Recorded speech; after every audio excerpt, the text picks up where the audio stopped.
coverage you can count on continues with the Medical College of Georgia changing its curriculum from 4 years to 3. A move that paves the way for a plan to send more doctors to underserved areas. Here's News Channel 6's Ashley Osborne. Dr. Kaylor Johnson is a resident here at the Medical College of Georgia. She grew up in a small town and was diagnosed with a serious illness in high school, so she had to make regular treks out of her small town to get treatment. Now she wants to practice medicine in a small town just like her own.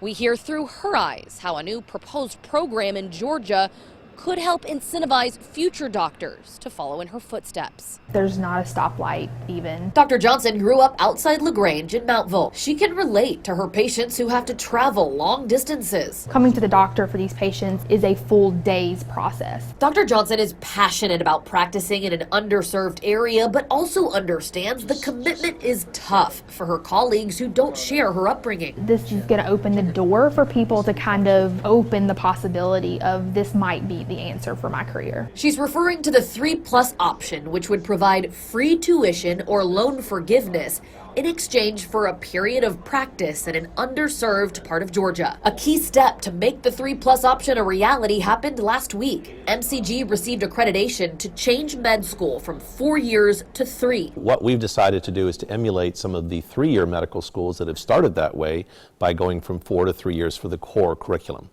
The 4th year then can be an enrichment year where our students can do other things that they're extremely interested in, such as research, dual degrees, or actually enter directly into residency in primary care. While the reception for the 3+ option has been positive, there's still a pretty big unanswered question. Who will pay for it? The state appropriation could be one source of funding. A donor could be another source of funding. A partner of the medical school could be a third source of funding. At the end of the day, it'll be worked out probably with some sources of public funding as well as private funding. MCG plans to have this new 3-year curriculum start in 2022. In Augusta, Ashley Osborne, WJBF News Channel 6.